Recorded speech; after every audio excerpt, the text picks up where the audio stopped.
Hello guys and welcome to a new brand video. In today's tutorial, I'm going to show you how to set up shipping for your listing on Facebook Marketplace.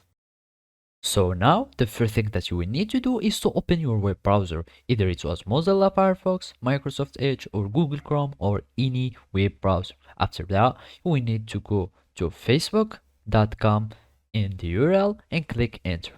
Now you will need to create a Facebook account if you don't already have.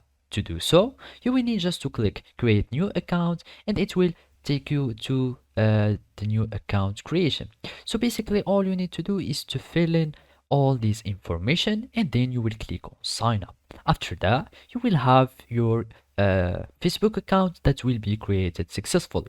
Then all you need to do is to go again to facebook.com and then you will add your account or you are going to log in to your account. So basically you click on login after you fill in your email and password and it will take you to your account. And now the last thing to do is to go to the marketplace, and now all it remains to do again is to follow these simple steps. So now after you access the marketplace, all you need to do is to create new listing, item for sale. You choose the type of the item, of course. You add the other information, but the most important thing is to set up shipping.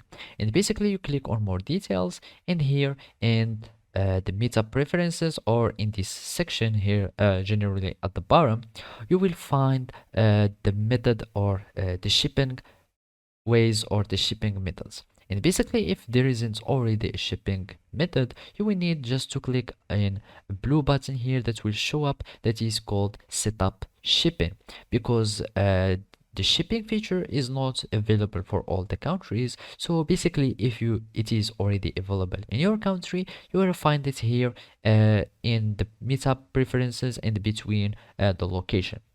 And basically you will need just to click on the button and a pop-up window will appear and will show in the middle of the window, and then you will need to add your personal information such as your legal name, your address and other things, so that Facebook can recognize you and find your informations. And then you will need just to continue the procedure and continue the process by confirming your information and clicking next and submitting your information. After that, your shipping will be set up successfully in your listing for in the marketplace. So basically this is how you can do it. Thank you for watching and see you next time.